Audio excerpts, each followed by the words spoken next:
কিন্তু মানে একদিনের মধ্যে, আজকের মধ্যেই হয়তো রাতের মধ্যেই খবর টবর পেয়ে যাবেন আপনারা। সেটা হচ্ছে আমাদের মার্কিন প্রেসিডেন্ট ডোনাল্ড ট্রাম্প, তিনি একেবারে উদ্গ্রীব হয়ে উঠেছেন মোদিজির সঙ্গে দেখা করার জন্য। তার বিদেশ মন্ত্রক থেকে একটা চিঠি পাঠানো হয়েছে এবং ফোনেও যোগাযোগ করা হয়েছে। সেটা কে করেছেন আমি জানতে পারিনি এখনো, যে মোদিজিকে আসতে হবে না, ট্রাম্প স্বয়ং আসবেন, একটা আমন্ত্রণ পত্র পাঠানো হোক। এখন দেশে যা অবস্থা, ভারতের সঙ্গে শত্রুতা করে ট্যারিফ বসিয়ে, ট্যারিফ তো তাকে বিশ্ব থেকে আলাদা করে দিয়েছে।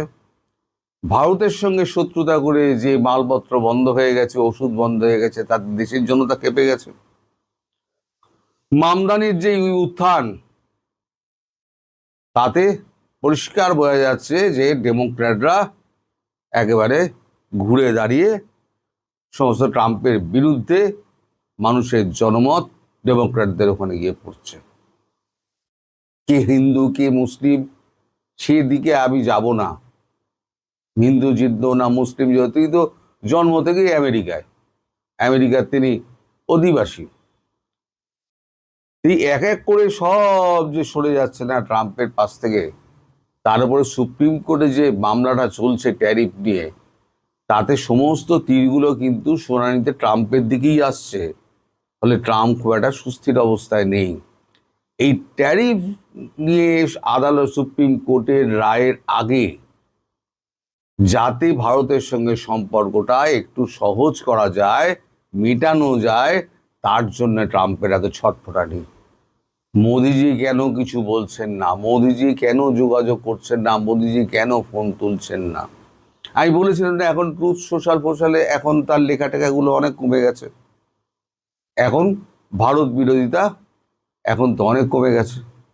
ভারত যা যা বলেছিল আমেরিকা থেকে পা তুলে নিয়েছে। সিআইএ ওখানে কাজ করছে না, তুলসীকে আবার পরিষ্কার স্বীকার করে নিয়েছে। এখন ট্রাম্প এখন পাগল হয়ে গেছে যে মোদিজির সঙ্গে দেখা করা দরকার। মোদিজি খবর পেয়েছেন, কিন্তু উনি স্পিকটি নট। দেখুন, নীরবতা হচ্ছে প্রতিবাদের সব থেকে বড় ভাষা, এর থেকে বড় ভাষা আর কিছু নেই। তা মোদিজি শুধু নীরব থেকে মার্কিন যুক্তরাষ্ট্রের মতো একটা বড় শক্তিশালী দেশকে তিনি একেবারে নত করে ছেড়ে দিলেন। ভারতবর্ষের শক্তি তো কম নয়, সামর্থ্যও কম নয়। ফলে এখন ট্রাম্পের এই খবরটা, যেটা আমি বললাম ব্রেকিং নিউজ, আপনারা আজকে রাত্রি কিংবা কালকে সকালের মধ্যে সব খবরের কাগজে আপনারা পেয়ে যাবেন। তাহলে বুঝতে পারছেন আমি কত আগে খবরগুলো আমাকে দেওয়ার মতো লোক রয়েছে, তারা আমাকে সরবরাহ করে। আচ্ছা, একটা হচ্ছে যে প্রথমে আমি সরকারকে ধন্যবাদ জানাবো, ইউনূস সরকারকে। আমার মুখ দিয়ে ধন্যবাদ বেরোচ্ছে কেন? ধন্যবাদ বেরোচ্ছে এই কারণে যে আমি যে ভিডিওটা করেছিলাম, আমি করিনি, ভারত সরকারের যে কথাটা আমি যেটা বলেছিলাম সেইটা অনুযায়ী তারা কাজকর্ম শুরু করেছে। তারা এখন পান্নাকে, সাংবাদিক পান্নাকে তারা জামিন দিয়ে দিয়েছে গতকালকে। আজকে পান্না বাড়ি পৌঁছে গিয়েছেন। কাল রাত্রি আমি একটা শুভেচ্ছাপত্র SMS করে তার হোয়াটসঅ্যাপে আমি পাঠিয়ে দিয়েছি। আজকে সম্ভবত খালাস পেয়ে যাবেন বিকেলের মধ্যে বীর মুক্তিযোদ্ধা আব্দুল লতিফ সিদ্দিকী, তিনিও জামিন পেয়ে যাবেন। বাকি যারা রয়েছেন, আপনাদের IGP, তিনি গতকালকে পরিষ্কার বলে দিয়েছেন যে এই মিথ্যে মামলায় যত সাংবাদিক এবং আওয়ামী লীগারকে অ্যারেস্ট করা হয়েছে তাদের সবাই জামিন তাদের প্রাপ্য। কারণ 300 জন 400 জন মিলে একটা মানুষকে হত্যা করতে পারে না। তার এই বক্তব্য পরিষ্কার বলে দিচ্ছে যে সরকারের পাশে এখন আর কেউ নেই। পুলিশও বেগে বসেছে, কারণ সবাই যে যার পিঠ বাঁচাতে ব্যস্ত। ইউনূসের খবরে আমি পড়ে আসছি, ইউনূসের কি দুর্দশা। আর শেখ হাসিনার ব্যাটিংয়ে, ঝোড়ো ব্যাটিংয়ে সব ছত্রাখান হয়ে গেছে শত্রু শিবির। ত্রাহি মধুসূদন রব উঠে গেছে। একটু ওয়েট করুন। আমি আগে এগুলো বলে দিই। আপনাদের জ্বালানি উপদেষ্টা ছিলেন না, আমি নামটা ভুলে গিয়েছি, তিনি প্রথম দায়িত্ব নিয়ে তিনি বলেছেন, আরে যেখানে হাত দিচ্ছে একেবারে কিলবিল করছে সমস্ত দুর্নীতি, সেই দুর্নীতির একটাও খুঁজে পাওয়া, তিনি নিজে নড়তে চড়তে পারেন না, স্মৃতিশক্তি তার খুব একটা ভালো নয়, তিনি কখন কি বলেন তার মনে থাকে না। তিনি এখন তার একমাত্র কাজ হচ্ছে সকালবেলা ব্রেকফাস্ট করে তিনি এখন আদানিকে ফোন লাগাচ্ছেন, বাপধন আমার, কারেন্টটা কাটিস না। তো বলছে টাকা কোথায়, সিইও বলছে টাকা কোথায়, বলছে টাকা তো আমাদের যা আছে আমরা তো এখন তো দিতে পারছি না, কারণ আমাদের যা রেমিটেন্স আসে সেই রেমিটেন্স দিয়ে আমরা কোনো রকমে আমাদের সংসার চালাই, দেশ চালাই, সেই রেমিটেন্সের টাকা দিয়ে যদি আমি দিই তাহলে পরে তো আমার তো সংসার চলবে না। ফলে সেখানেও গেল। এবার আদানি বলছে যে টাকা না পেলে 11 তারিখের পর আমি বিদ্যুৎ কেটে দেবো। এইবার এই অবস্থার মধ্যে আমি বলছি না, ওখানে সরকার বলে কিছু নেই, সরকার সব হাওয়া হয়ে গেছে, এখন শুধু রয়েছে কি, রয়েছে একটা কঙ্কাল, সরকার ভূতে চালাচ্ছে, ইউনূসের পাশে কেউ নেই। 5 জন উপদেষ্টা আসছেন, মানে যারা হাজিরা দিচ্ছেন রেগুলার, তাদের মধ্যে দু একজন খুব প্রোঅ্যাক্টিভ, যেমন আপনাদের এই স্বরাষ্ট্র উপদেষ্টা, উনি খুব প্রোঅ্যাক্টিভ। এদিকে আবার খবর পাওয়া যাচ্ছে তিনি বিদেশে পালানোর জন্য এদিক ওদিক ফোন টোন করছেন, বিদেশে পালানোর জন্য, কিন্তু এদিকে খুব বকে যাচ্ছেন যতক্ষণ ইউনূস সিংহাসনে আছে। আর ইউনূস হতাশ হয়ে বলছে, আমার সঙ্গে সবাই যদি এরকম অসহযোগিতা করে তাহলে আমি আর সরকার চালাবো কি করে, মানে ছেড়ে দে মা, কেঁদে বাঁচি অবস্থা আর কি ইউনূসের। তো ঠিক আছে, এবার একটা শেখ হাসিনা তো একটা ডাক দিয়েছেন 10 তারিখ থেকে, না 11 তারিখ থেকে 13 তারিখ অবধি, একটা মানে অচল অবস্থা সৃষ্টি করার জন্য একটা ডাক দিয়েছেন। সেটা হচ্ছে এই সরকার যা করছে তার বিরুদ্ধে প্রতিবাদ জানানোর জন্য। এখন তার যে ডাক, সেই ডাকের আগে 50% যে সেনাবাহিনী উঠে যাওয়ার কথা, বিভিন্ন ডিস্ট্রিক্ট মানে জেলা উপজেলা থেকে ধীরে ধীরে ধীরে ধীরে সেই বাহিনী সরে যাচ্ছে। 11 তারিখের মধ্যে আপনারা জানবেন নিশ্চিতভাবে আপনাদের মাঠ ফাঁকা হয়ে যাবে। রইল গিয়ে পুলিশের আইজিপি যখন এরকম কথা বলছেন, তখন পুলিশও কতটা প্রোঅ্যাক্টিভ হবে সে সম্পর্কে ধারণা করাই যাচ্ছে। পুলিশ চুপচাপ দাঁড়িয়ে দেখবে, আর সেনাবাহিনী যে কটা সদস্য আছে ছড়িয়ে ছিটিয়ে সারা জেলা উপজেলা ঢাকা সহ থাকবে। এর মধ্যেই খবর পাওয়া যাচ্ছে যে আপনাদের গোয়েন্দা সূত্র যেটা বলছে, 60 থেকে 62টা জায়গায় রক্তক্ষয়ী সংঘর্ষ হতে পারে। 11 থেকে 13-র মধ্যে রক্তক্ষয়ী সংঘর্ষ হবে, এবং সেটা আটকানোর মতো শক্তি এই সরকারের নেই। তাহলে এবার বুঝুন ইউনূসের কি অবস্থা। এই এখন যে উপদেষ্টাগুলো গড়হাজির হয়ে রয়েছেন, তারা কিন্তু ফোনও ধরছেন না। ইউনূস ফোন করলে তারা ফোনও ধরছেন না, এমন এমন উপদেষ্টা রয়েছে।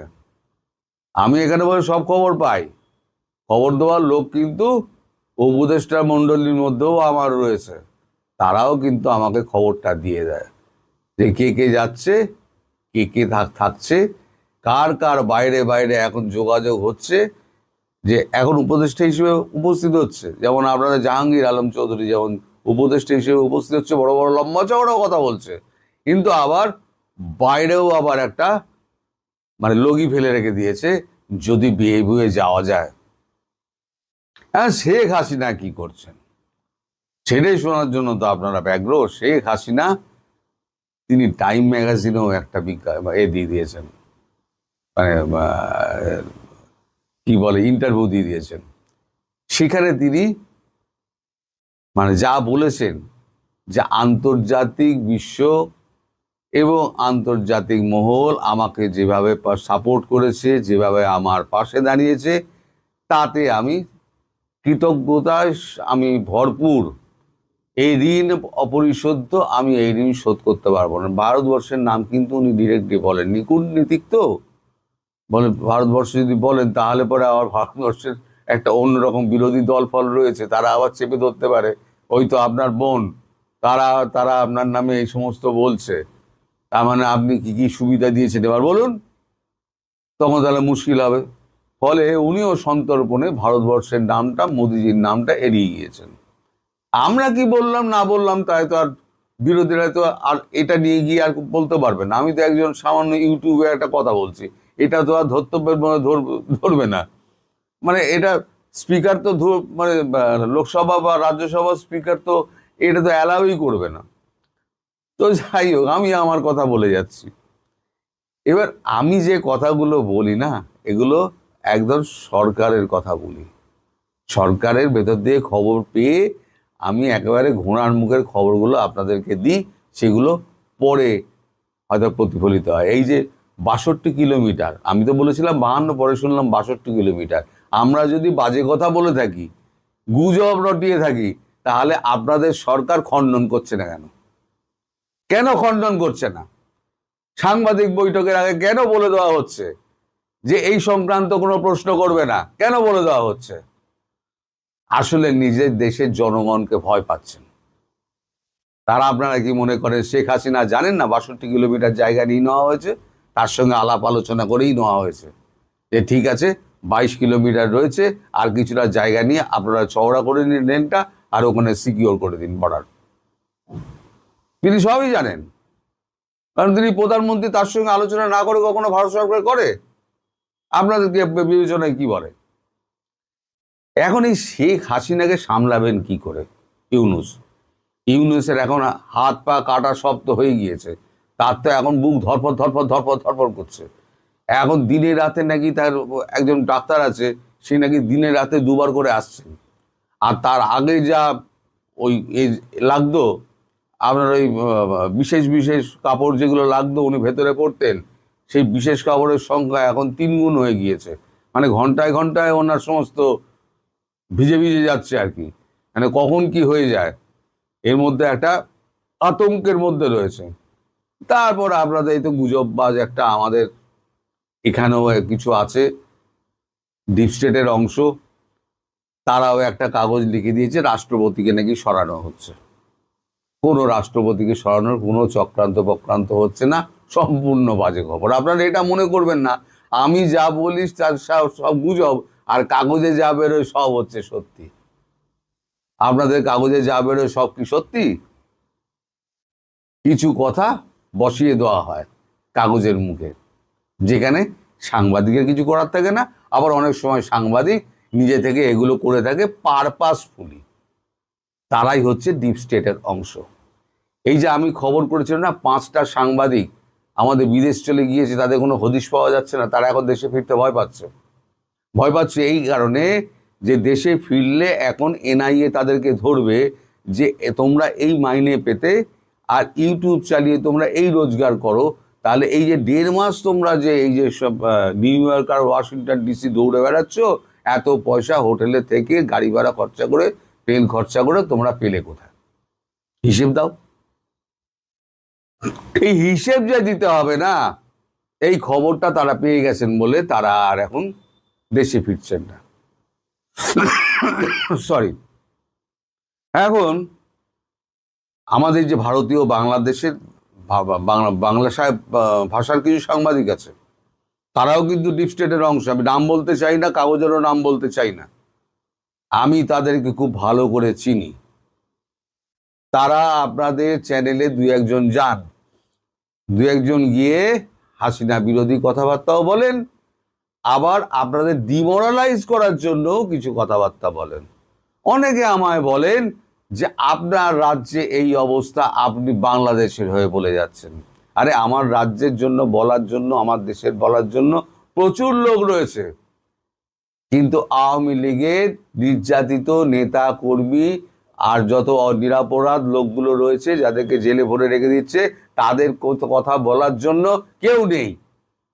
তাদের হয়ে আমি গলা ফাটাই। ফলে তারা যেন পরিষ্কার বুঝে নেয় যে আমি কেন আমার রাজ্য ছেড়ে, আমার রাজ্যের লোক অনেক বসে আছে রাজ্য সরকারের সমালোচনা করার জন্য, আমি আমার রাজ্য ছেড়ে কেন আমি বাংলাদেশের হয়ে আমি গলা ফাটাচ্ছি? কারণ আমি যদি গলা না ফাটাই তাহলে কেউ নেই, বাজার ফাঁকা।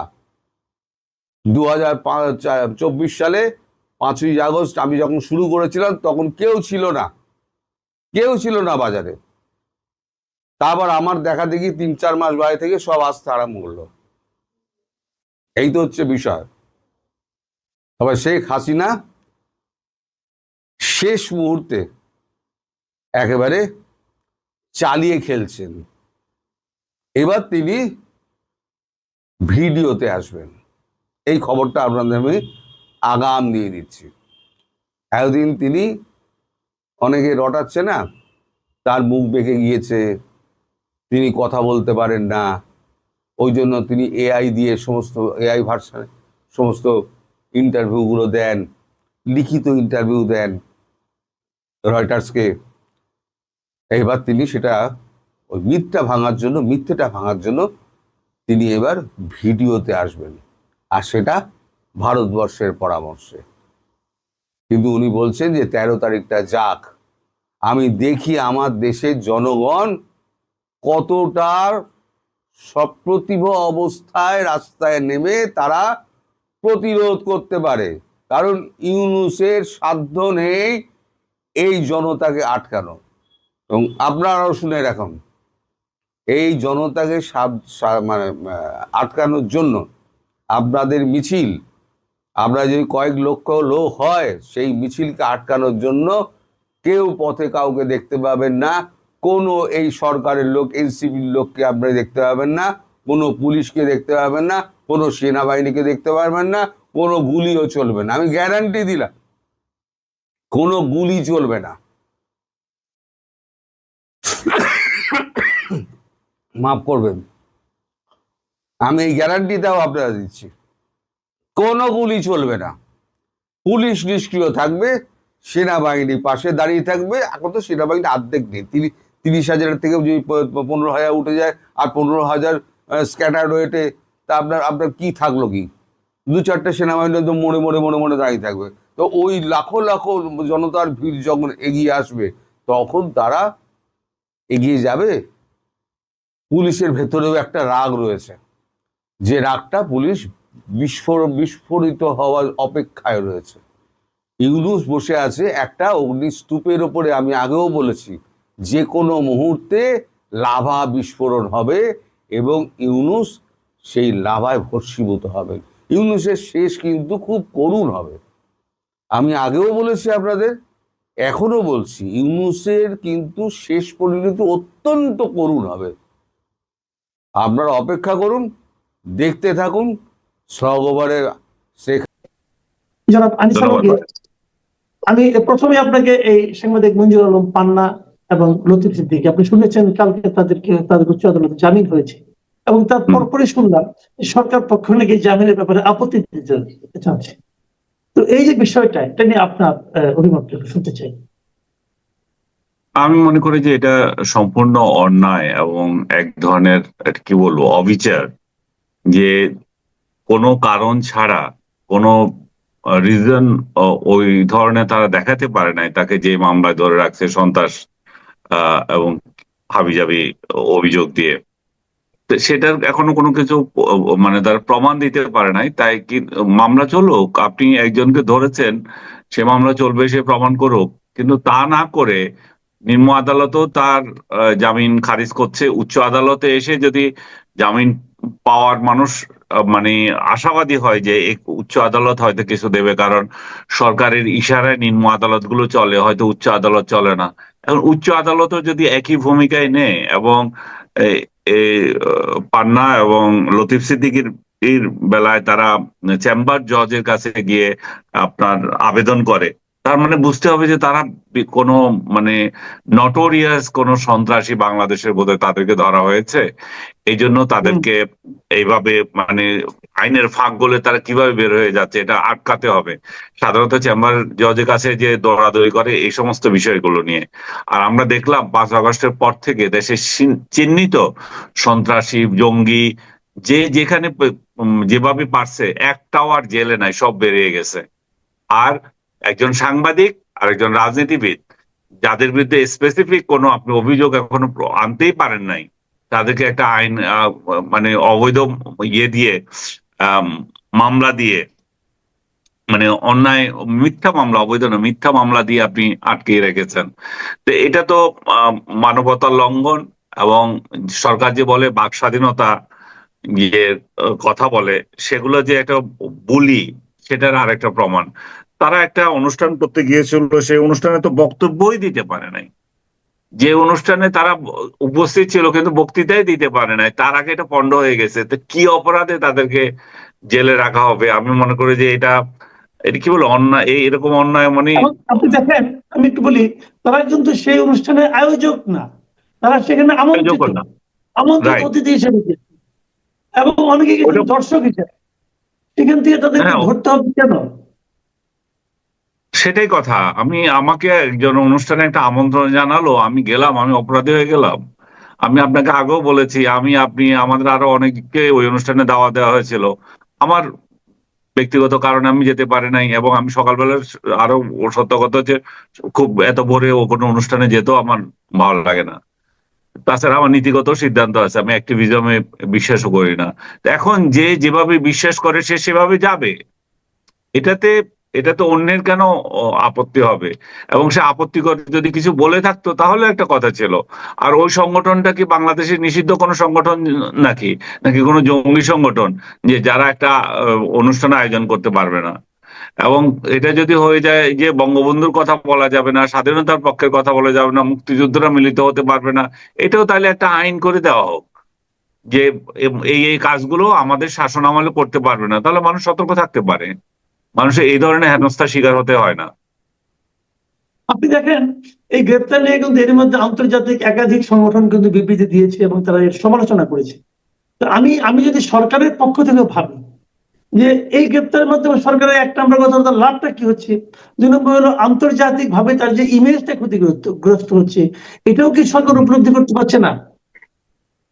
আমার তো মনে হয় পাচ্ছে না। আমরা যে বারবার বলতেছি এই সরকারের মব যেই হারে আছে, এবং এই সরকার সরাসরি কোনো সংবাদপত্রের উপর আঘাত আনে নাই।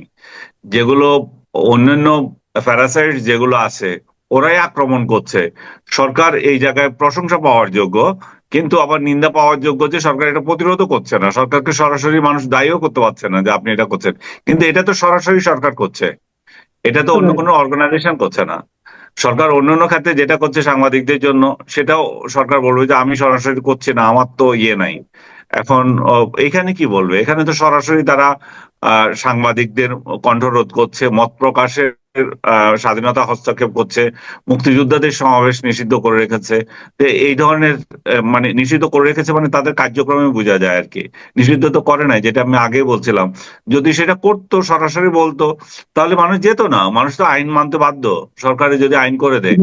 এখন সেটা না করে এবার এ ধরনের হেনস্থা করার তো কোনো মানে হয় না। এবং যারা আমরা এদের এদের পক্ষে কথা বলবো, এখন বলি যে ওরা এদের পক্ষে কথা বলছে কেন, এটাও আবার কোন দোষ হয়ে যায় আল্লাহ জানে। হ্যাঁ, অনেকে বলে যে আমরা মগের মূল্যকে আছি নাকি মবের মূল্যকে আছি। যাই হোক, এটা নিয়ে আলোচনা আমরা পরবর্তী আরো করতে থাকবো। একটু রাজনীতিতে আসি। আপনি লক্ষ্য করেছেন বেশ কিছুদিন ধরে মানে জামাতে ইসলামের রাজনীতিতে তাদের বডি ল্যাঙ্গুয়েজে যেমন কেমন যেন একটা চেঞ্জ এসেছে। আমি কয়েকদিন আগে শুনলাম যে আব্দুল্লাহ মোহাম্মদ তাহের, জামাতের নায়েবে আমির, উনি বলছিলেন যে কয়েকজনের ফোন রেকর্ড নাকি তার কাছে আছে। এটা নিয়ে অনেকে বললো যে আপনার কাছে ফোন রেকর্ড থাকে কিভাবে, অন্যের ফোন রেকর্ড থাকাটাও তো অন্যায়। তারপরে আবার গতকালকে শুনলাম ওনারা বললেন যে 5 দফা দাবি আদায়ের জন্য যদি কোনো হাঙ্কি পাঙ্কি কেউ করে তাহলে সেটা সহ্য করা হবে না, নো হাঙ্কি পাঙ্কি। এবং বললেন সোজা আঙ্গুলে ঘি না উঠলে আঙ্গুল বাঁকা করতে হবে, এটাও বললেন। আবার একই দিনে শুনলাম যে মিয়া গোলাম পরোয়ার, ওনাদের যে জয়েন্ট সেক্রেটারি, উনি বলতেছেন যে 11 তারিখের মধ্যে দাবি না মানলে 11 তারিখের পর ঢাকা শহরের চেহারা নাকি পাল্টে যাবে। তো এই যে বিষয়গুলো, জামাত ইসলামের কথাবার্তা ইদানিং যেন একটু অসহিষ্ণু, একটু বেপরোয়া, একটু হুঙ্কারমূলক মনে হচ্ছে। কেন? তারা কি ধরে নিয়েছে তারা নিশ্চিতভাবে ক্ষমতায় আসছে, নাকি অন্য কোনো কারণ আছে? হয়তো এটাই। এটা এটা সবচেয়ে বড় বিষয় হচ্ছে যে বাংলাদেশে আওয়ামী লীগের অনুপস্থিতি। আওয়ামী লীগ যদি থাকতো, এখানে একটা ক্ষমতার ভারসাম্য থাকতো। এখানে আওয়ামী লীগ সরকারে হোক আর বিরোধী দলে হোক, একটা ক্ষমতার ভারসাম্য থাকতো। এখানে ক্ষমতার ভারসাম্য নাই। এখানে আওয়ামী লীগকে বিতাড়িত করে তারা নিজেরা নিজেরা ঝগড়া করছে, এবং এই ঝগড়ার কোনো মানেও আমি দেখি না। তারা আজকে যদি আওয়ামী লীগ আসবে বলে, তারা কিন্তু আবার এক হয়ে যাবে। তো একই যদি হবেন, আপনার একই মানসিকতার লোকগুলো কেন ঝগড়া করছেন? মানুষ চায় যে একটা সুষ্ঠু সুন্দর নির্বাচন, একটা অর্থবহ নির্বাচন, যেটা আপনার ইনক্লুসিভ করার কথা। আপনারা ইনক্লুসিভই করছেন না, আপনারা একদলীয়ই করতে যাচ্ছেন, এক মনের করতে যাচ্ছেন। সেটা করতেও আপনারা এক হতে পারছেন না। সেটা তো জাতির জন্য খুবই দুঃখজনক ঘটনা। এবং বিএনপিকে যেভাবে, বিএনপির ভাষায় তাদেরকে প্রতারণা করা হয়েছিল, সেই প্রতারণাগুলো জবাব দেন আপনি। যে আমরা একটা জিনিসে স্বাক্ষর করলাম একরকম, এবং আমাদেরকে আবার বলা হচ্ছে খসড়া যেটা দেওয়া হলো, চূড়ান্ত যেটা রিপোর্ট দিল, সেখানে আরেক রকম। তো এই যে অবিশ্বাস তৈরি হয়েছে একটা সরকারের, একটা কমিশনের প্রতি, একটা যারা সংস্কার করবে, যারা জুলাই সনদ মানাবে, তাদের প্রতি, সেই জায়গায় তাহলে অবিশ্বাসটা দূর করার ব্যবস্থা করেন। সরকার সেই ব্যবস্থা না করে এটা রাজনৈতিক দলগুলোর উপর ঠেলে দিল। রাজনৈতিক দলগুলোর উপর ঠেলে দেওয়া মানে তারা এখন মারামারি করে। পৃথিবীর কিন্তু শেখ হাসিনাকে নিয়ে আগ্রহ বাড়ছে, এবং শেখ হাসিনা যখন মিডিয়ায় মুখ খোলা শুরু করলেন, ইমেলের মাধ্যমে উত্তর দেওয়া শুরু করলেন, তখন তাকে ঘিরে যে আগ্রহ তৈরি হয়েছে, তাতে বোঝাই যাচ্ছে যে শেখ হাসিনা কেবল প্রাসঙ্গিকই না, শেখ হাসিনা বর্তমান বাংলাদেশের প্রেক্ষাপটে অনিবার্য হয়ে উঠছে। একথা কেন বলছি? এই গত বছরের 5ই অগস্ট যখন তথাকথিত জঙ্গি অভ্যুত্থান এবং এই সামরিক বাহিনীর কিছু কুলাঙ্গার অফিসার এরা মিলে যে একটা অভ্যুত্থানের মাধ্যমে একটি নির্বাচিত সরকারকে ক্ষমতাচ্যুত করলো এবং শেখ হাসিনা পাশের দেশে চলে গেলেন, তখন কিন্তু বলা হয়েছিল সংস্কারের কথা। তখন কিন্তু বলা হয়েছিল বঙ্গবন্ধুর বাংলায় বৈষম্যের ঠাঁই নাই। কিন্তু গত 14-15 মাসে আমরা খুব স্পষ্টভাবে দেখলাম যে এগুলো ছিল আসলে প্রতারণা। মানুষের সাথে প্রতারণা করা হয়েছে, মানুষকে ব্লাফ দেওয়া হয়েছে। কিসের সংস্কার? কিসের বৈষম্যহীন সমাজ? সমাজে বৈষম্য আরো বেড়েছে।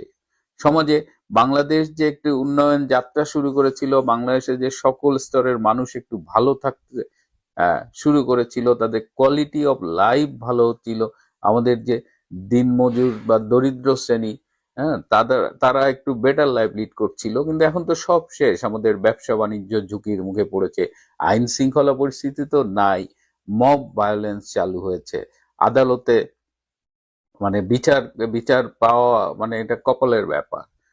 কারাগারগুলো ভরে গেছে আওয়ামী লীগ এবং বিরোধী দলীয় নেতাকর্মীদের দ্বারা। তো এই অবস্থায় বিশ্ব অনুধাবন করছে যে ডক্টর ইউনূস হি টেরিবলি ফেইলড। এই উপদেষ্টা পরিষদ ডক্টর ইউনূস সহ আপাদমস্তক কারচুপিতে, দুর্নীতিতে ডুবে গেছে। ছাত্র নেতারা, সেই সমন্বয়করা, এমন কোনো অপকর্ম নাই, চাঁদাবাজি, সন্ত্রাস, দুর্নীতি, লুটপাট সবকিছুতে তারা করছে। এর সাথে আবার এনসিপির আলুর দোষটা অ্যাড হয়েছে। এনসিপিতে সারোয়ার তুষাররা ভর্তি। হ্যাঁ, তো এই অবস্থায় তো এখন সবাই বুঝতে পারছে যে বাংলাদেশকে যদি অন ট্রাক আনতে হয়, তাহলে শেখ হাসিনার মতো একজন লিডার দরকার। অনেকে তাকে আড়ালে আবডালে আয়রন লেডি বলে, কিন্তু বাংলাদেশের রাজাকার, জঙ্গি, এই যে এই 15 মাসে যেভাবে ইসলামী টেরোরিস্টদের উত্থান ঘটেছে, জঙ্গিদের উত্থান ঘটেছে, সংখ্যালঘু নির্যাতন বেড়েছে, তাতে শেখ হাসিনার মতো একজন আয়রন লিডার আমাদের দরকার, আয়রন লেডি দরকার। না হলে এইসব দত্তদের বোতলবন্দি করা যাবে না। তো এইবার তিনি যে সাক্ষাৎকারগুলো দিয়েছেন, উইক পত্রিকায় যে সাক্ষাৎকারটা দিয়েছেন, সেটা প্রিন্ট ভার্সন বেরিয়েছে, এখনো অনলাইন ভার্সন আসেনি। আমি ধারণা করছি যে রবিবার দিন এই অনলাইন ভার্সনটা আমরা পাবো। কিন্তু হিন্দুস্তান টাইমস এবং ইন্ডিয়ান এক্সপ্রেস, এই দুটো পত্রিকায় নেত্রীর সাক্ষাৎকার গুলো আমরা পড়েছি। আমি একটা জিনিস খেয়াল করেছি, আমি যেহেতু নেত্রীকে ফলো করি, যে কোনো প্রতিকূলতায় তিনি যখন একটা খারাপ সিচুয়েশনের মধ্যে, প্রতিকূল সিচুয়েশনের মধ্য দিয়ে যান, আমি দেখেছি যে প্রতিকূলতা তাকে ঋদ্ধ করে এবং তাকে অনেক বেশি অভিজ্ঞ করে। এই অভিজ্ঞতায় এই অভিজ্ঞতা অর্জন করার পরে আমরা যে শেখ হাসিনাকে দেখি, তিনি কিন্তু আমাদের আগের চেনা শেখ হাসিনার চাইতেও আরেকটু উপরের মাত্রার একজন মানুষ। এবারের এই যে তার গত সাক্ষাৎকারগুলো পড়েছি, ইট ওয়াজ ট্রিমেন্ডাসলি রিটেন, চমৎকার ভাবে তিনি এত ম্যাচিউরড ভাবে উত্তরগুলো দিয়েছেন। আজকে যে সাক্ষাৎকারগুলো দেখলাম সেগুলো আরো আরো আমার কাছে মনে হচ্ছে ম্যাচিউর। যেমন তাকে প্রশ্ন করা হয়েছে যে এই যে রেজিম চেঞ্জ হয়েছে বাংলাদেশে, এর পেছনে বিদেশি হাত আছে কিনা, বিদেশি কোনো শক্তির হাত আছে কিনা। আমরা আমরা যারা ইউটিউবে কথা বলি বা এমনি একটু লেখালেখি করি, আমরা কিন্তু এটা নিয়ে প্রচুর কথা বলেছি, এই রেজিম চেঞ্জ নিয়ে আমেরিকান জাতীয় গোয়েন্দা প্রধান তুলসী গ্যাবার্ডও কথা বলেছেন। কিন্তু শেখ হাসিনা চমৎকার হবে, মানে একদম একদম নীরব ছিলেন তিনি, মানে এই প্রশ্নটার জবাবে তিনি নীরব থাকেন। I am impressed to see her level of maturity. যতই দিন যাচ্ছে বাংলাদেশের মানুষের কাছে শেখ হাসিনার প্রতি প্রত্যাশা বাড়ছে, শেখ হাসিনার ফিরে আসার জন্য মানুষ অপেক্ষা করছে, ততই যেন শেখ হাসিনার ম্যাচিউরিটি আরো হায়ার লেভেলে চলে যাচ্ছে। সাংবাদিকরা তাকে প্রশ্ন করেছিলেন যে বাংলাদেশ সরকার আগামী বছরের প্রথম দিকে সাধারণ নির্বাচনে আওয়ামী লীগকে অংশ নিতে নিষিদ্ধ করেছে, দলীয় সদস্যরা কি স্বাধীন বা স্বতন্ত্র প্রার্থী হিসেবে নির্বাচনে অংশ নেওয়ার কথা ভাবছেন? অনেকেই এইটা বলেন যে আওয়ামী লীগকে যদি নির্বাচন না করতে দেওয়া হয়, পাকিস্তানে যেমন ইমরান খানের পার্টির নেতারা স্বতন্ত্র নির্বাচন করেছে এবং তারা প্রচুর আসনে জিতেছে, আওয়ামী লীগ কি সেটা করবে কিনা? প্রধানমন্ত্রী কিন্তু খুব স্পষ্টভাবেই বলেছে যে আওয়ামী লীগ নিষিদ্ধ করাটা একটা অগণতান্ত্রিক ব্যাপার এবং বাংলাদেশের সংবিধান ও জনগণের মৌলিক অধিকারের স্পষ্ট লঙ্ঘন। ইতিহাসে দেখা গেছে যখন প্রধান রাজনৈতিক দল নির্বাচন বর্জন করেছে, ভোটাররাও ভোট কেন্দ্রে যায়নি। তাই আমাদের অগ্রাধিকার হচ্ছে ভোটারদের অধিকার রক্ষার লড়াই চালিয়ে যাওয়া। অর্থাৎ আওয়ামী লীগ যে স্বতন্ত্র নির্বাচন করবে এই ধারণাটা যে আমরা অনেকেই পোষণ করছি, এবং মনে হয় যে আওয়ামী লীগের দলীয়ভাবে এ ধরনের কোনো চিন্তা নেই। আবার আওয়ামী লীগ যদি নির্বাচনে অংশগ্রহণ না করে তাহলে এর প্রভাব কি হবে সে ব্যাপারেও তিনি চমৎকার বলেছে যে আওয়ামী লীগ কিন্তু একটা নির্বাচনমুখী দল, এবং এখানেও তার প্রশ্নের উত্তরে আমরা সেটা দেখেছি যে আমরা অংশগ্রহণ থেকে বিরত থাকছি না, বরং আমরা অংশ নিতে চাই। Awami League wants to participate, কিন্তু আমাদের নিষিদ্ধ করেছে একটি অনির্বাচিত প্রশাসন যারা গণতন্ত্রের প্রতি কোনো শ্রদ্ধা রাখে না। আমি এটা একটু বাংলায় বলছি, ইংরেজিতে সাক্ষাৎকারগুলো দেওয়া।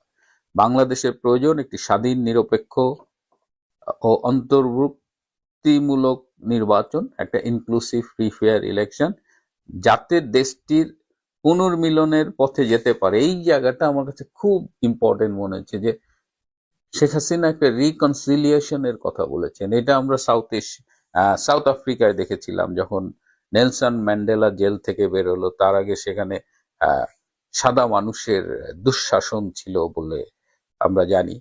তো এই যে সাদা কালোর যে বিভাজন, এই বিভাজনটাকে পুষে না রেখে একটা বৃহত্তর ঐক্যের আবহাওয়া তৈরি করা হয়েছিল। তো বাংলাদেশে আসলে আমরা এত বেশি ক্ষত বিক্ষত এবং বিভক্ত হয়ে গেছি যে কোনো একটা দলের আসলে এই রিকনসিলিয়েশনের উদ্যোগটা নিতে হবে, এবং এটা ভীষণ মহৎ একটা উদ্যোগ এবং এটা একটা খুব কঠিন উদ্যোগ। কারণ এই গত 15 মাসে যারা নির্যাতিত হয়েছে, যাদের হত্যা করা হয়েছে, যাদের নির্যাতন করা হয়েছে, তাদের এই রিকনসিলিয়েশন কনসেপ্টে ফিরিয়ে আনা বা এটা অন্তত তার সঙ্গে বলা, এটাও কিন্তু একটা বড় চ্যালেঞ্জ। বাট শেখ হাসিনার এই যে আকাঙ্ক্ষার কথাটা তিনি বলেছেন, এবং এখানে আমার কাছে মনে হচ্ছে যে she is a great leader and she has proven it again. আরো আরো অনেক অনেক অনেক কথাগুলো বলেছে। আমি যেমন হিউম্যান রাইটস ওয়াচ এর আগে বাংলাদেশে মানবাধিকার পরিস্থিতির অবনতি নিয়ে কথা বলেছে। জাতিসংঘ যে একটা রিপোর্ট দিয়েছে, মানবাধিকার কমিশন বাংলাদেশে যে মৃত্যুর সংখ্যা নিয়ে 1400 হত্যা হয়েছে, এই সংখ্যা নিয়েও তিনি আগেও ডিফার করেছেন, এবারও বলেছেন যে ইভেন এই সংখ্যাটা সরকারি সংখ্যার চেয়েও বেশি। এটা একটা রসিকতা। আর তিনি তার আমলের বিশেষ করে 2024 সালের নির্বাচনের স্বচ্ছতা নিয়ে কথা বলেছেন, এবং যেটা তার সাক্ষাৎকারের মধ্যে দিয়ে উঠে এসেছে যে একটা অল পার্টির অংশগ্রহণের মধ্যে ইলেকশন হওয়া উচিত। বড় পার্টি, যে কোনো পার্টি, ধরেন এই ইলেকশনে যদি আওয়ামী লীগ অংশগ্রহণ না করে, এই ইলেকশনের তো এটার ভ্যালিডিটি তো থাকবে না, এটার অ্যাকসেপ্টেবিলিটি ন্যাশনাল ইন্টারন্যাশনাল লেভেলে অনেক কমে যাবে। সো আমাদের অনেক তো হলো, অনেক চড়াই উতরাই হলো, এবার সবাই মিলে একটা ইলেকশন করে দেখি কেমন হয়।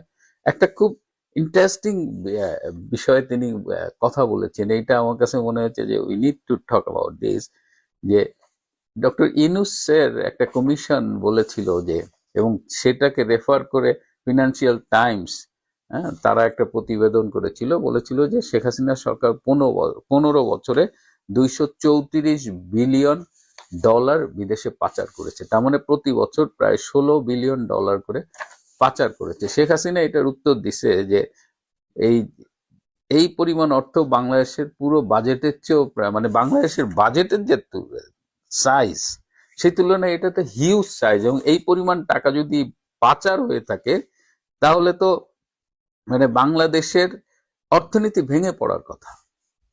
হ্যাঁ, তো এই এই এবং তিনি বলেছেন যে শেখ হাসিনার আমলে বাংলাদেশের অর্থনীতি 450% বেড়েছে, এবং সেটা ইন্টারন্যাশনাল মনিটারি ফান্ড IMF-ও স্বীকার করেছে। সো এই জায়গাটা, এই যে 234 বিলিয়ন বা বছরে 16 বিলিয়ন ডলার পাচার হয়েছে, এই সংখ্যাটা কোত্থেকে পেল? আজকে আমি আপনাদের সামনে একটা গোপন তথ্য বলি, যে দেবপ্রিয় ভট্টাচার্যের যে কমিশন এই দাবিটা করেছে অনুসন্ধান এবং গবেষণার মধ্য দিয়ে, কিন্তু আমি আপনাদের বলি যে তিনি যখন এই কমিশনে কাজ করছিলেন তখন তার কাছে এই 16 বিলিয়ন পার ইয়ার এই সংখ্যাটা এজেন্সির পক্ষ থেকে ধরিয়ে দেওয়া, এটা ডক্টর ইউনূসদের একটা বানানো পরিসংখ্যান। তাদের পক্ষ থেকে এই দেবপ্রিয় ভট্টাচার্যকে এই অঙ্কটা ধরিয়ে বলা হয় যে তোমার রিপোর্টে তুমি লিখবা যে শেখ হাসিনার সরকার প্রতি বছর 16 বিলিয়ন ডলার করে বিদেশে পাচার করেছে। মানে এটা একটা সম্পূর্ণ মিথ্যে, বানোয়াট এবং কাল্পনিক, এবং এই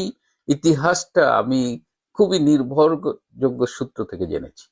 শেখ হাসিনা একটা প্রশ্ন করেছেন, ডক্টর ইউনূসের এই প্রশ্নের উত্তরটা দেওয়া উচিত, যে ডক্টর ইউনূস যখন গ্রামীণ ব্যাংকের MD পদে চাকরি করতেন তার বেতন ছিল 6,000 টাকা, কিন্তু আজকে ডক্টর ইউনূস 5,000 কোটি টাকার স্থায়ী আমানতের মালিক, 4,080 কাঠা জমিতে রিসোর্ট এবং উত্তরায় 300 কাঠা জমির মালিক। এই সম্পদের উৎস কি? এবং মিডিয়াকে তাকে প্রশ্ন করা উচিত, শুধু ক্লিনটন দম্পতির বন্ধু বলেই তাকে ছাড় না দেওয়া। এটা মিডিয়ার কোর্টে একটা বল তিনি দিয়ে দিয়েছেন, কিন্তু বাংলাদেশের বাঙ্গি মিডিয়া তো এটা করতে পারবে না, but it should be answered. এরপরে নেত্রীকে এর আগেও এই ব্যাপারে কথা বলেছেন যে ICT বাংলাদেশের যে ক্যাঙ্গারু কোর্টে তার বিচার হচ্ছে, সেই বিচারে তাকে সর্বোচ্চ সাজাও দেওয়া হতে পারে, এটা সবাই আশঙ্কা করছে। এবং নেত্রী খুব দৃঢ়ভাবে তার বিরুদ্ধে আনিত সকল অভিযোগ অস্বীকার করে বলেছেন অডিও ভিজুয়াল যে এভিডেন্স গুলো আছে সেগুলো পর্যন্ত বিকৃত করা হয়েছে। সো এই সাক্ষাৎকারের মধ্য দিয়ে তিনি তার একদিকে যেমন ম্যাচুরিটি আমাদের কাছে শো করেছেন, বিশ্বের কাছে শো করেছেন, তেমন তিনি গুরুত্বপূর্ণ বিষয়ে কথা বলেছেন। এবং তিনি এই যে অন্তর্বর্তীকালীন সরকারে যে আওয়ামী লীগ নিষিদ্ধ করেছেন সেটার বিরুদ্ধে খুব স্পষ্টভাবে কথা বলেছেন। দেশের সবচেয়ে পুরনো ও জনপ্রিয় দলকে নিষিদ্ধ করা মানে গণতন্ত্রকে হত্যা করা, এটি সংবিধান বিরোধী এবং জনগণের ভোটাধিকার হরণের শামিল। এই যে শেখ হাসিনা কথা বলছেন, এবং এটাই কিন্তু শেষ না, আরো আসবে।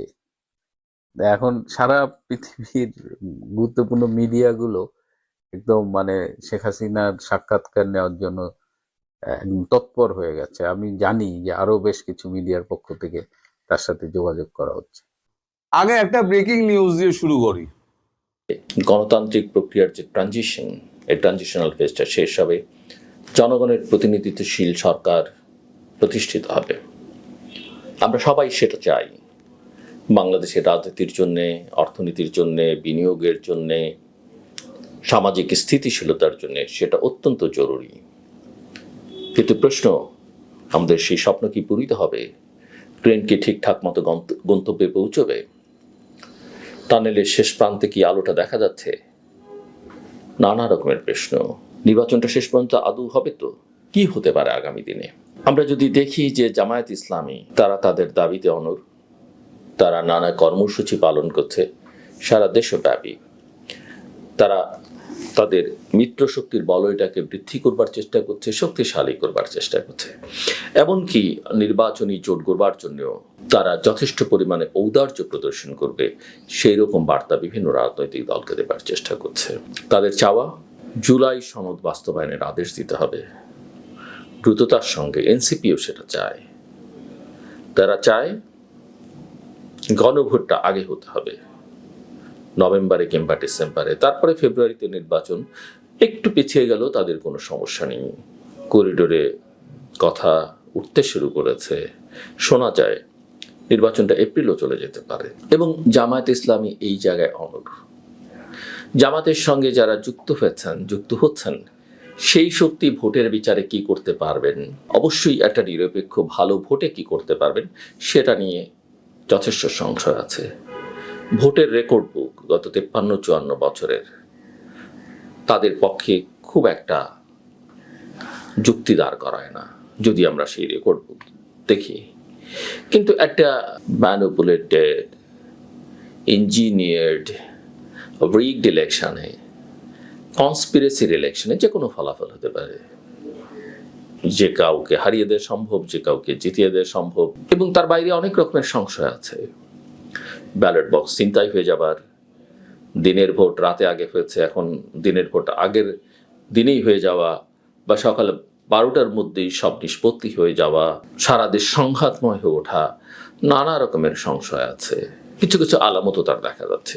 কিংবা এই সব দাবিতে, এই যে গণভোটের দাবি, সনদ বাস্তবায়ন আদেশের দাবি, এই সব দাবি নিয়ে এমন একটা পরিস্থিতি তৈরি করে যদি কিছু দল বলে যে আমরা নির্বাচন করব না, এই সরকার নিরপেক্ষ নয়, এরকম একটা আওয়াজ সবাই তুলছে। সরকারের নিরপেক্ষতা নিয়ে বিএনপি প্রশ্ন তুলছে, জামাত তুলছে, এনসিপি তুলছে, অন্যান্য দলও তুলছে।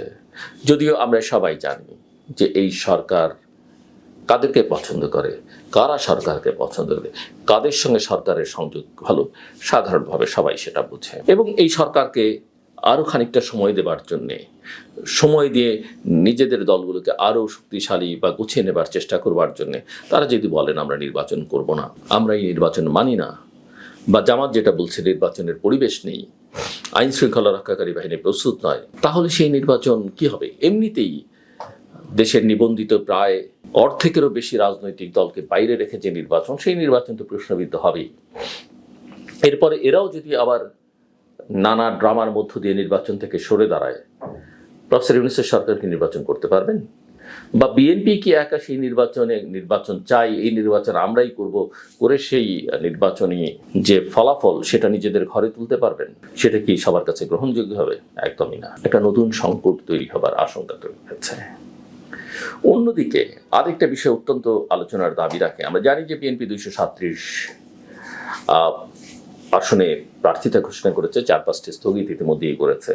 সেটি নিয়ে যারা গত কিছুদিন ধরে বলবার চেষ্টা করছেন যে জামাতি আগামী নির্বাচনে বিজয়ী হবে, এবং তারা অভিযুক্ত করছেন যে বিএনপি এত আগে মনোনয়ন ঘোষণা করলো কেন।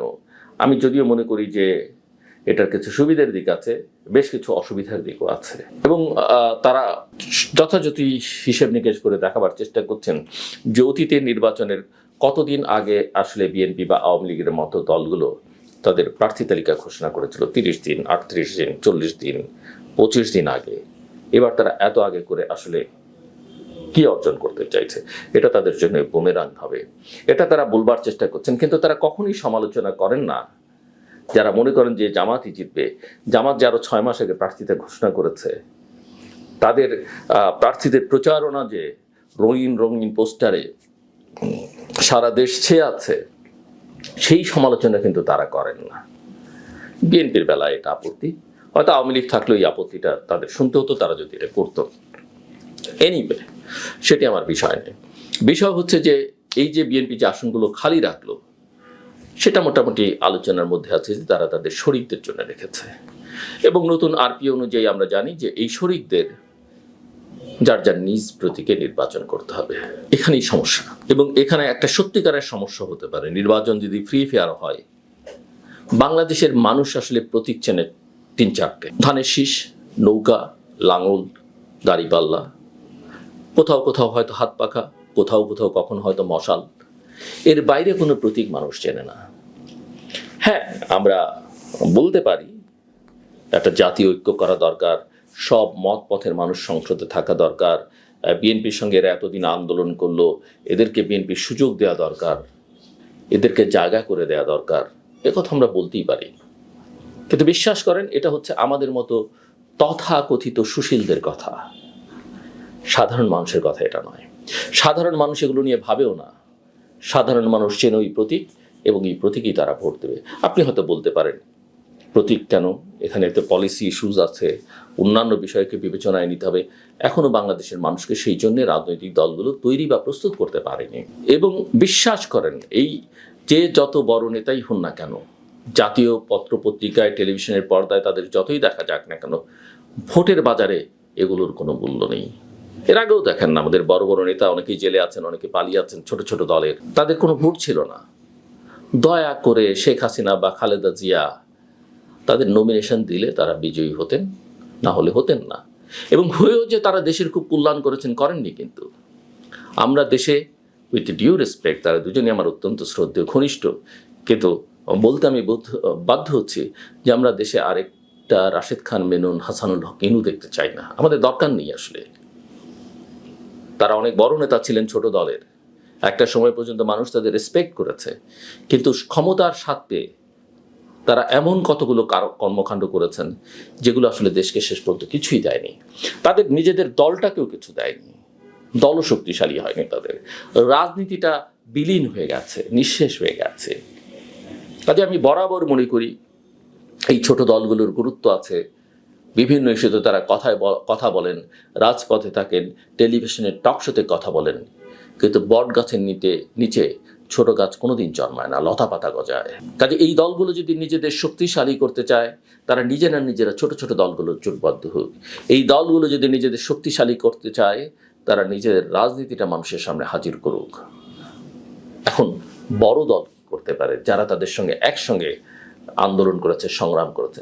আমি মনে করি এদের নির্বাচনী ফান্ডে বড় দলের অনেক টাকা আছে, দিয়ে দেন। আমি বহুবার বলেছি, আমি মনে করি ক্ষমতায় যদি বড় দল যায়, বিএনপি যায়, বা অন্য ক্ষেত্রে অন্যান্য বড় দল যদি এরকম ভবিষ্যতে অ্যালায়েন্স করে, তাদেরকে ক্ষমতায় গেলে কিছু সুযোগ সুবিধা করে দেন। কারণ সরকারের অনেক সুযোগ থাকে, লিগ্যালিটি থাকে, যে এই দলগুলো যেন সাংগঠনিকভাবে শক্তিশালী হতে পারে। হ্যাঁ, আপনি ঐক্য করেন, আন্দোলনের প্রয়োজন হলে আন্দোলনের ঐক্য করেন। নির্বাচনে যদি আপনার একেবারেই করুণ অবস্থা হয়, বিএনপি যদি মনে করে বা অন্য কোনো বড় দল মনে করে যে সে জিততেই পারবে না, তখন আপনি অ্যালায়েন্স করেন। আদারওয়াইজ এই অ্যালায়েন্স না দেয় বড় দলকে কোনো সুবিধা, না দেয় ছোট দলকে কোনো সুবিধা।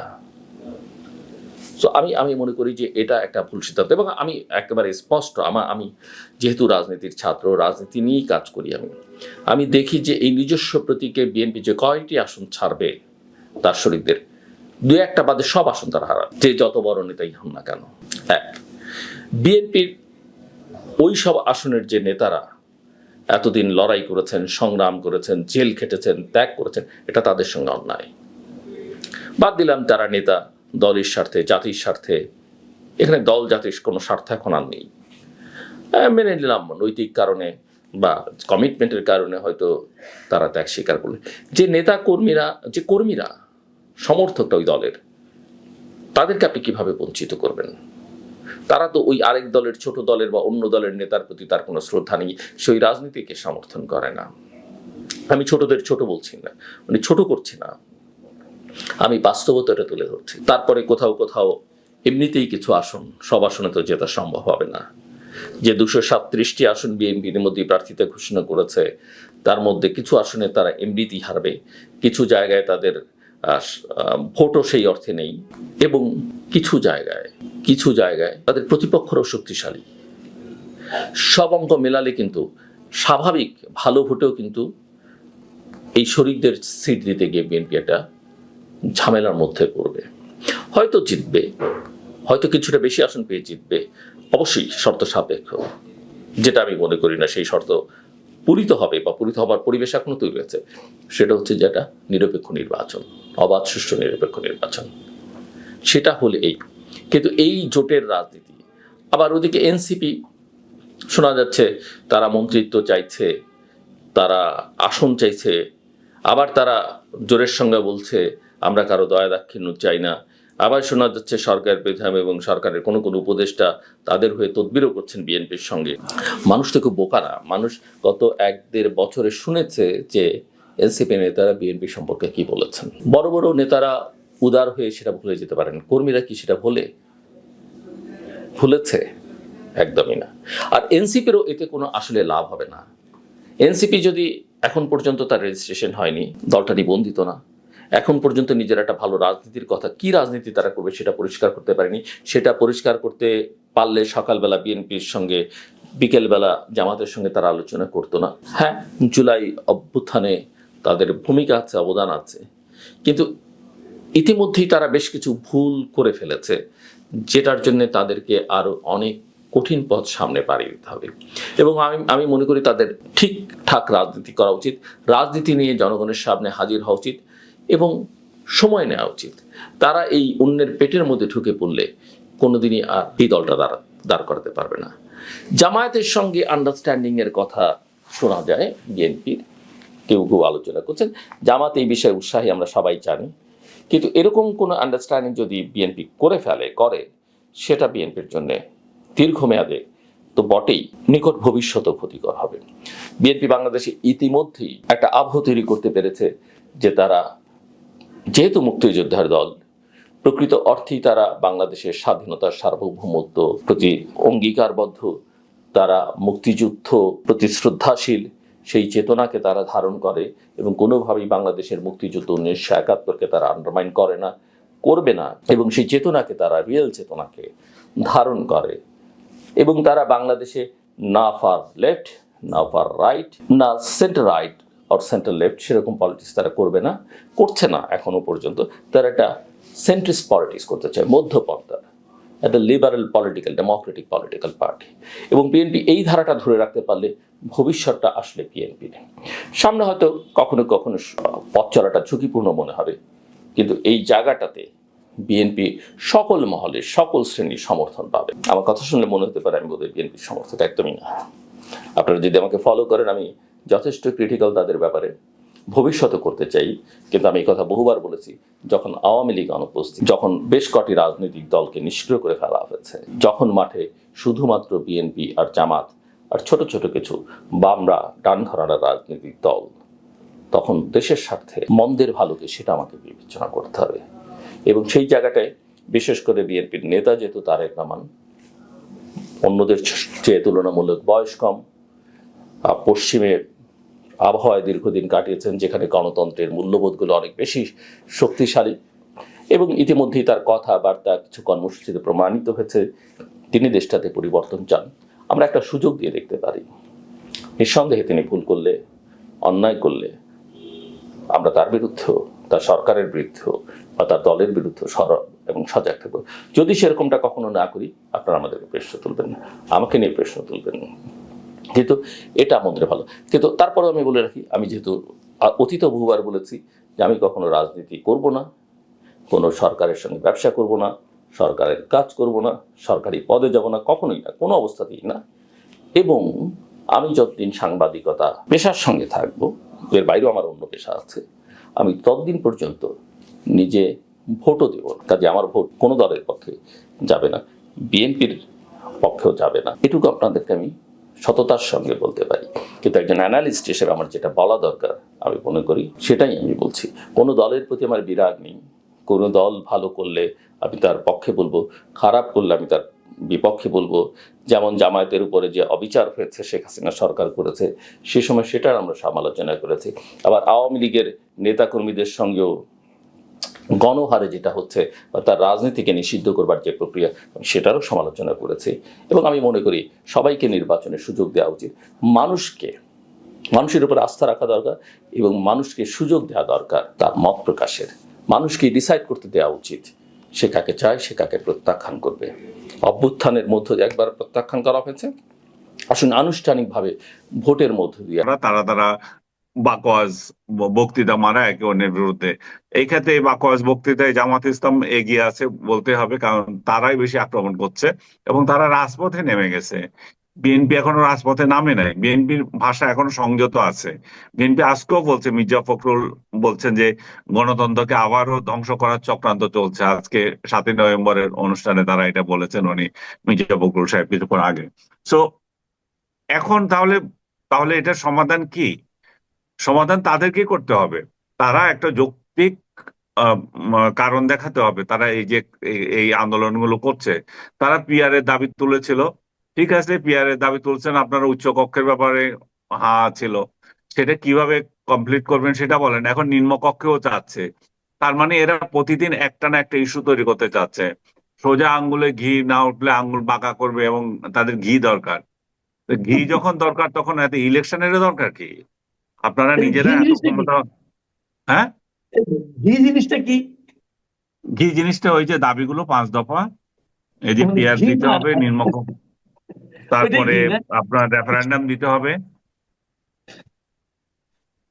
মানে বক্তৃতার ভাষা পাল্টে গেছে না? হাঙ্কি পাঙ্কি মানে হ্যাঁ, কি? ওনারা ওনারা মনে করছে যে ক্ষমতায় চলে গেছেন। বিএনপিও 5 আগস্টের পর থেকে যে সমস্ত আচরণ করেছিল সেগুলোতে তারা প্রতিফলিত হয়েছিল যে তারাই ক্ষমতায়।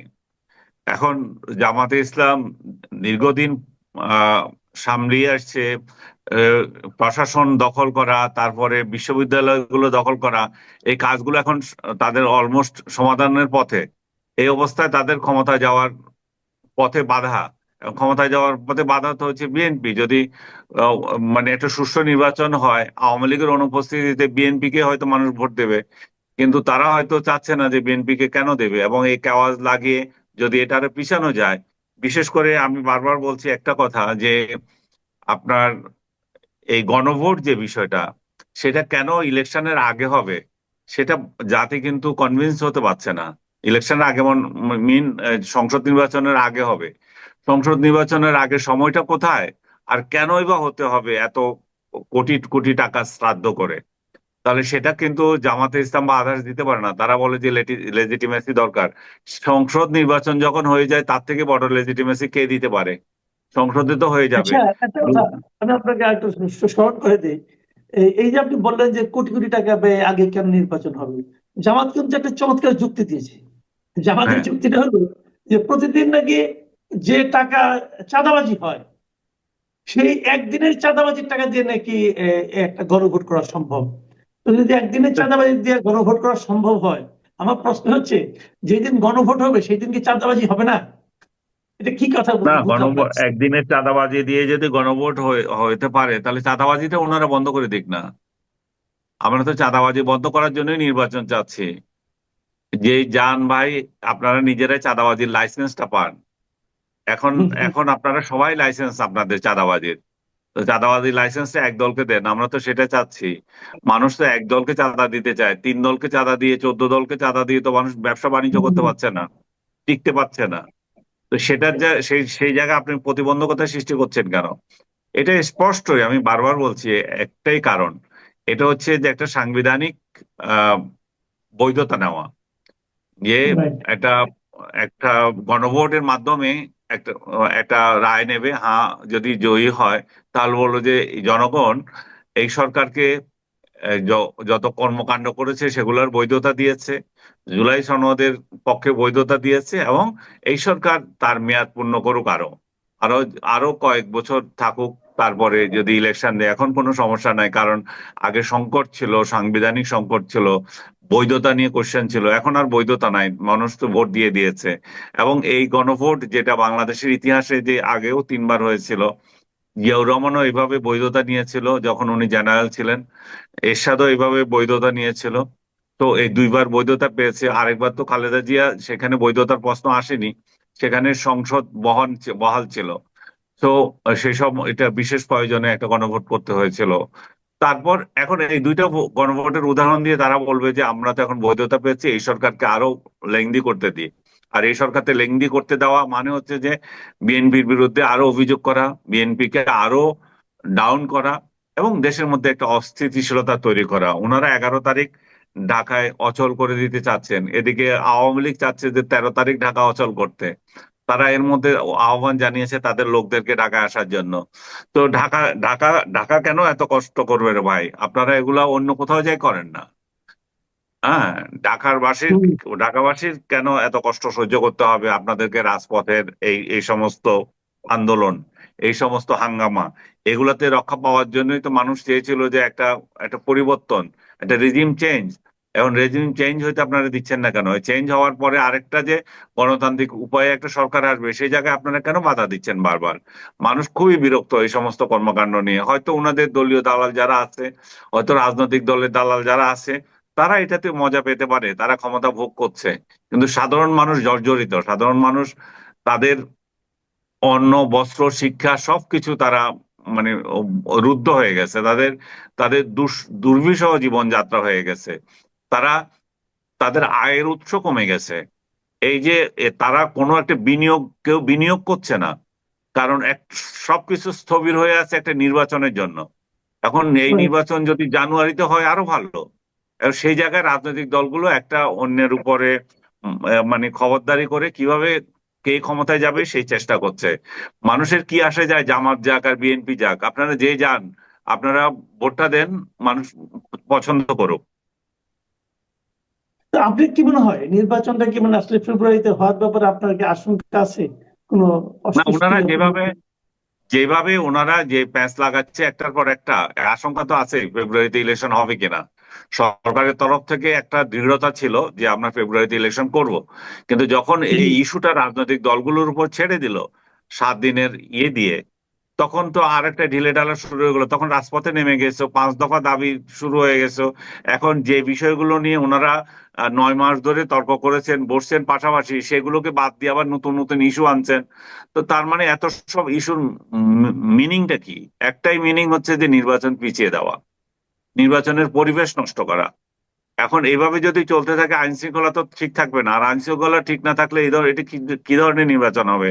সেটা তো ঘরে বসে বসে বসে ভাগাভাগি করেও তো হয়ে যেতে পারে। সরকারের টাকাগুলো খরচ করবে কেন?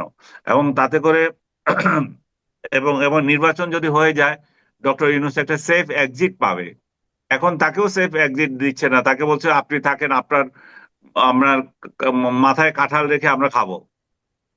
হ্যাঁ, তারা যদি এই জুলাই সনদের পক্ষে ভোট ভোট নিয়ে ইলেকশন, সংসদ নির্বাচনের আগে এই বৈধতা নেওয়ার উদ্দেশ্য হচ্ছে যে এইটা, যে ডক্টর ইউনূসকে তখন বলা হবে যে বৈধতা আপনি পেয়ে গেছেন। ডক্টর ইউনূস তখন খুশি মনে বলবে যে ঠিকই তো আছে, আমি থাকি। এবং তার সভাসদ বলবে যে এই তো আমাদের একটা বৈধতা এসে গেল, সমস্যা কি? এখানে মজা মজা। এখন যেভাবে ওনারা মজা এনজয় করছেন সেভাবে আরো এনজয় করবেন। জি, অনেক ধন্যবাদ, অনেক ধন্যবাদ জনাব আনিস আলমগীর। আজকে আপনার নিঃশর্ত সমর্থন দিয়েছে। মাঝে একবার অল্প কিছুদিনের জন্য একটু ঝামেলা হয়েছিল, কিন্তু 15ই জুনের পর 15 জুনে আপনার লন্ডনে যে মিটিংটা হয়েছিল অন্তর্বর্তীকালীন সরকারের প্রধান ডক্টর ইউনূসের সঙ্গে তারেক রহমানের, সেই মিটিংয়ের পর বিএনপি ঘোষণাই করেছিল তারা অন্তর্বর্তীকালীন সরকারের সমস্ত কিছুর সঙ্গে একমত পোষণ করছে। কিন্তু সেই যে আপনার ভালোবাসার সম্পর্ক, প্রেমের সম্পর্ক, যাই বলি না কেন, সেই প্রেম যেন ভেঙে গেছে। সর্বশেষ আজকে যে বিএনপির নয়াপল্টনের সামনে যাদের ঐতিহাসিক 7ই নভেম্বর উপলক্ষে যে মানে আপনার আলোচনা, মানে র্যালি ছিল, র্যালির আগে একটা সংক্ষিপ্ত সভা হয়েছিল। সেই সভায় বিএনপির মহাসচিব মির্জা ফখরুল ইসলাম আলমগীর একটা কথা বলেছেন। তিনি কি বলেছেন? ওনার কথা যদি আমরা সরাসরি কোট করি, উনি কি বলেছেন? উনি বলেছেন, আজকে দুর্ভাগ্য আমাদের, আজকে অন্তর্বর্তী সরকার যাদের আমরা সম্পূর্ণ সমর্থন দিয়েছি, তারা আজকে নিজেরাই একটা অবস্থা তৈরি করেছে যাতে নির্বাচন ব্যাহত হয়। তার মানে নির্বাচন যাতে নাকি ফেব্রুয়ারিতে না হয়, অথবা নির্বাচন যাতে বাধাগ্রস্ত হয়, তার জন্য সেই লক্ষ্যে অন্তর্বর্তীকালীন সরকার নিজেরাই একটা সমস্যা তৈরি করেছে। অভিযোগ করেছে যে অন্তর্বর্তীকালীন সরকারের এতদিনের সবচেয়ে বড় প্রেমিক বিএনপি। কেন? এই সম্পর্কটা কেন হলো? এই সম্পর্কটা হয়েছে, এই সম্পর্কটা যে ভেঙে গেল, এই যে বীরত্ব তৈরি হলো, এর পেছনে মূল ঘটনা হলো যখন নাকি জুলাই সনদ বাস্তবায়নের একটা আদেশ দেওয়ার জন্য অথবা জুলাই সনদ বাস্তবায়নের জন্য যে পদ্ধতিটা সেটা নির্ধারণের জন্য তারা সুপারিশ যখন জাতীয় ঐকমত্য কমিশন হস্তান্তর করলো প্রধান উপদেষ্টার কাছে, তখন সেখানে গণভোট করতে হবে এবং সেই গণভোটের মধ্যে কি থাকবে, কি প্রশ্ন থাকবে জনগণের কাছে, সেটা যখন উপস্থাপন করা হলো তখন সেখানে বিএনপি প্রতিবাদ করলো। বিএনপি বলল যে আমরা যে সমস্ত পয়েন্টে, যে সমস্ত বিষয়ে আপত্তি করেছিলাম, যেটাকে ইংরেজিতে নোট অফ ডিসেন্ট বলে, যেগুলোতে আমরা আপত্তি করেছিলাম, সে আপত্তির কথাগুলো উল্লেখ না করেই এই প্রস্তাবনাগুলি দেওয়া হয়েছে। মানে আমি যে আপত্তি করেছিলাম সেই জিনিসটা এখানে আর নাই। তাহলে জনগণের কাছে যখন যাবে, এটা জনগণ কি দেখবে? যেমন ধরুন উচ্চকক্ষ, যখন যাবে, আপনি কি উচ্চকক্ষ চান? জনগণ বলবে চাই। তাহলে কি চাওয়াটা শেষ হলো? উচ্চকক্ষ আপনি কিভাবে চান? জামাত চায় উচ্চকক্ষ হবে পিয়ার পদ্ধতি, মানে সারা দেশে যত রাজনৈতিক দল আছে যারা ভোটে অংশ নিয়েছে তারা যে যত পার্সেন্ট ভোট পাবে টোটাল ভোটের, ততটা আসন তারা উচ্চকক্ষে থাকবে তার সেই দলের। ধরা যাক একটা দল, ছোট একটা দল, ধরা যাক ইসলামী আন্দোলন, তারা সারা দেশে 3% ভোট পেল, 3%, কিন্তু তারা একটাও আসন পেল না। হতেই পারে এরকম, সব জায়গায় অল্প অল্প করে ভোট পেয়েছে কিন্তু তারা একটাও আসন পায়নি। তো সারা দেশের সমস্ত ভোটারদের 3% মানুষ তো তাকে সমর্থন করেছে। তো তাদের বক্তব্য হলো যে নিম্নকক্ষে যারা পাশ করেছে তারাই থাকলো, কিন্তু উচ্চকক্ষে এই 3%-এর আনুপাতিক হারে আমি যেন 3টা আসন পাই। উচ্চকক্ষে 100টা আসন, আমি যেন 3টা আসন আমাকে দেওয়া হয়। তো এই হলো জামাতের দাবি, এটি ইসলামী আন্দোলনের দাবি। কিন্তু বিএনপি বলছে তা না। বিএনপি বলছে যে নিম্নকক্ষে আমি যতগুলো, ধরুন 300 আসনের মধ্যে আমি পেলাম 210টা, তাহলে ওই 100তে যাই না, আমি পাবো 70টা। মানে ওই এমপির আনুপাতিক হারে এখানে হবে। বিএনপির এই দাবিটা হলো বিএনপির দাবি। আমি ভালো মন্দ নিয়ে আলাপ করছি না, যে আমাকে ব্যক্তিগতভাবে জিজ্ঞাসা করেন আমি কিন্তু জামাতের দাবিকে সাপোর্ট করি, আমার কাছে এটা ভালো লাগে। কিন্তু আমি তো একা, আমার বক্তব্য তো কোনো বক্তব্য না, সবার বক্তব্য দেখতে হবে। কারণ বিএনপি একটা ভিন্ন দাবি করেছে। তো আপনি গণভোটের সময় কোন জিনিসটা লেখা থাকবে এখানে? ওখানে লেখা থাকবে যে উচ্চকক্ষ হবে, এবং উচ্চকক্ষে বিএনপি কি বলেছে সেটাও তো লেখা থাকতে হবে, নাহলে বিএনপি সমর্থকরা ভোট দেবে কিভাবে? তো এই যে জিনিসটা, এই যে নোট অফ ডিসেন্টটা, বিএনপির যে আপত্তিটা, এইটা ওখানে আর লেখা নেই। এই জন্য বিএনপি বলেছে ওটা না লেখাটা তাদের সঙ্গে প্রতারণা মাত্র, এই কথাটা তারা বলেছে। তো বিএনপির এই বক্তব্য তো সঠিক। এই তত্ত্বাবধায়ক সরকারের প্রধান ডক্টর ইউনূস বলেছিলেন যে যে কয়টা পয়েন্টে সবগুলো দল ঐক্যমত্য হবে কেবল সেই কটাই রাখা হবে, বাকিগুলো ছেড়ে দেওয়া হবে পরবর্তী সরকারের উপর। তো উচ্চকক্ষ সম্পর্কে তো সবগুলি দল ঐক্যমত্য হয় নাই, সেটা আপনি কিভাবে গণভোটে রাখবেন? আর যদি রাখেন তাহলে তো নোট অফ ডিসেন্টটা সহ রাখতে হয়, সেটা তো আপনি করেননি। তো এই জায়গাটাই কিন্তু আপত্তি, এই গন্ডগোলটা পাকিয়েছে গিয়ে ঐক্যমত্য কমিশন, এবং এটা দিয়ে ঐক্যমত্য কমিশনের প্রধান 2 ব্যক্তি কিন্তু উড়াল দিয়ে চলে গেছে। এই আলী রিয়াজ, মনির হায়দার, এরা কিন্তু চলে গেছে আমেরিকাতে, এরা তো আমেরিকার নাগরিক, আমেরিকায় চলে গেছে। আমি এই জন্য কিন্তু শুরু থেকেই বলছিলাম যে এই লোকগুলোকে দিয়ে কাজ করাবেন না, তাদের এই দেশের প্রতি কোনো মায়া নাই, তারা এই দেশকে ভালোবাসে না। তারা যদি এই দেশকে ভালোবাসতো তাহলে তারা অন্য একটা দেশের নাগরিকত্ব নিত না। ভাই সোজা লাভ, যে তার মাকে ভালোবাসে সে মাকে রেখে আরেক মহিলাকে মা ডাকে না, যে যত সুন্দরী হোক না কেন। ধরেন আমার মা খুব কুৎসিত, আমি একটা সুন্দরী মহিলাকে পেলাম যিনি হয়তো আমার খালা হন অথবা ফুপু হন, এখন তাকে বলবো যে না আমার মা কুৎসিত, তাকে আমি মা ডাকবো না, আমি ওই মহিলাকে যে মা ডাকবো, হইলো এটা কিছু? ধরো না, মাকে বললাম মা তুমি কিছু মাইন্ড করো না, তোমার এখানে বছরে 2-1 আমি আসবো, তখন আবার তোমাকে মা ডাকবো। কিন্তু অন্য সময় আমি ওই সুন্দরী মহিলা, ওই ধনী মহিলা, তাকে মা ডাকবো, কারণ তাকে মা ডাকলে আমি অনেক কিছু পাই, তোমাকে ডাকলে তো কিছু পাই না। এটা কি মা ভক্তি, মাতৃভক্তি প্রকাশিত হয় এখানে?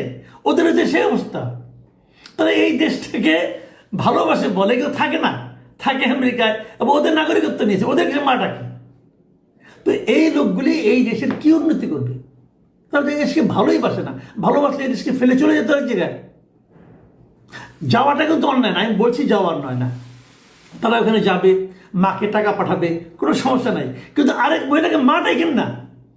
যদি আরেকজনকে মা ডাকেন তাহলে এই মায়ের খোঁজখবর নেওয়ার আপনার দরকার নাই, এই মায়ের তখন নিজের মতো করেই চলবে।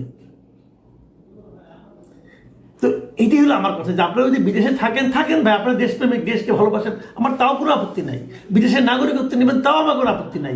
কিন্তু যদি আপনি বিদেশের নাগরিকত্ব নেন তাহলে আমার দেশের নীতি নির্ধারণী কাজের দায়িত্ব আপনাকে আমি দিতে চাই না। কিন্তু এদেরকে ডক্টর ইউনূস দিয়েছেন। কেন দিয়েছেন উনি জানেন। এরা একটা আওলা বাজায় চলে গেছেন, এখন এটা সমাধান করেন। এখন কি হচ্ছে, বিএনপি বলতেছে যে এই সরকার নিজেই একটা এমন একটা আওলা বাজাইছে যাতে নাকি নির্বাচনটা ব্যাহত হয়। তার মানে নির্বাচন যদি ফেব্রুয়ারিতে না হয় তাহলে বিএনপি কিন্তু গভর্নমেন্টকে দায়ী করতেছে। এবং কেবল তাই না, ওনারা জামাতকেও অভিযোগ করেছেন। উনি বলেছেন মির্জা ফখরুল ইসলাম আলমগীরের ভাষায় যে আজকে একটা রাজনৈতিক দল তারা একটা জোট বানিয়েছে, বিভিন্নভাবে চাপ সৃষ্টি করছে যে নির্বাচনে আগে গণভোট হতে হবে। কেন নির্বাচনে আগে গণভোট হতে হবে, এটা ওনার প্রশ্ন। উনি বলছেন যে আমরা গণভোট মানছি, কিন্তু গণভোট নির্বাচনের দিনেই হতে হবে, কারণ দুটি ভোট করতে গেলে অনেক টাকা খরচ হবে। এই গণভোট নিয়ে কিন্তু এখন উনি নিশ্চয়ই জামাতের দিকে ইঙ্গিত করেছেন। জামাত 8টা দল, তারা সহ 8টা দল নিয়ে একটা জোট করেছে, 5 দফা দাবি করেছে, সেখানে এই বিষয়গুলো আছে। তো এখন জামাত আর বিএনপি কিন্তু মুখোমুখি দাঁড়িয়ে গেল। এই মুহূর্তে দেশের রাজনীতির অঙ্গনে, রাজনীতির মাঠে সবচেয়ে বড় দল কোনটা? জামাত এবং বিএনপি, এই দুটি তো বড় দল।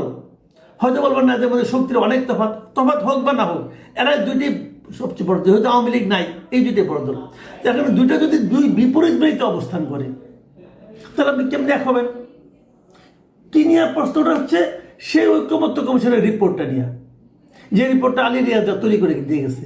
মানে পুরো ঝামেলাটা পাকিয়েছেন ঐক্যমত্য কমিশন, ওই আলী রিয়াজ, মনির হায়দার এরা, এবং সেটা নিয়ে বসে আছে সরকার। এবং সরকার বলতেছে, দেখেন এই সরকার কিন্তু আলটিমেটলি ঐক্যমত্য কমিশনের প্রধান, কারণ ঐক্যমত্য কমিশনের চেয়ারম্যান হচ্ছে ডক্টর ইউনূস। এখন উনি মিটিং করে বলতেছেন যে পলিটিক্যাল পার্টিগুলির মধ্যে এই সমাধান করতে হবে 7 দিনের মধ্যে। যে সমাধান আপনারা 8 মাসে করতে পারলেন না, 9 মাসে করতে পারলেন না, সে 7 দিনের মধ্যে কেমন করে করবে? আর তাছাড়া যে সমস্যা পাকিয়েছেন আপনি, সেটার সমাধান পলিটিক্যাল পার্টিগুলি কিভাবে করবে? 7 দিনের মধ্যে 4 দিন হয়ে গেছে, এই পলিটিক্যাল পার্টিগুলি কি একবারের জন্য নিজেদের সঙ্গে বসেছে? বসেনি তো, তারা বসেও নি। তাহলে কি হবে? 7 দিন চলে যাবে, তারপর কি হবে? সরকার বলছে তারা একটা সমাধান দিয়ে দেবে। তারা সমাধান দিল, যদি সেই সমাধান বিএনপির পছন্দ না হয়, বিএনপি মানবে না। যদি সেটা জামাতের পছন্দ না হয়, জামাত মানবে না। যদি জনগণের পছন্দ না হয়, জনগণও মানবে না। কারণ জনগণের মধ্যে কিন্তু অলরেডি একটা ধারণা চলে আসছে, একটা পক্ষ দাঁড়িয়ে গেছে। অনেকে বলছে, অনেক আইন বিশেষজ্ঞ বলছে যে গণভোটটাই এখন সম্পূর্ণভাবে অসাংবিধানিক। তারা বলছে গণভোটই আপনি করতে পারেন না, গণভোট নির্বাচনের আগে হয় না। যখন পার্লামেন্ট না থাকে তখন গণভোট হয় না, পৃথিবীর কোথাও হয় নাই। আপনি কোথায় করবেন গাইড জুড়ে?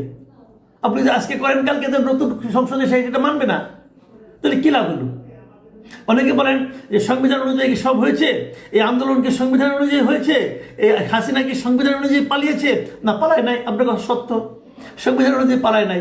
কিন্তু এই সরকার নিজেই তো দাবি করেছে যে আমি সাংবিধানিক সরকার।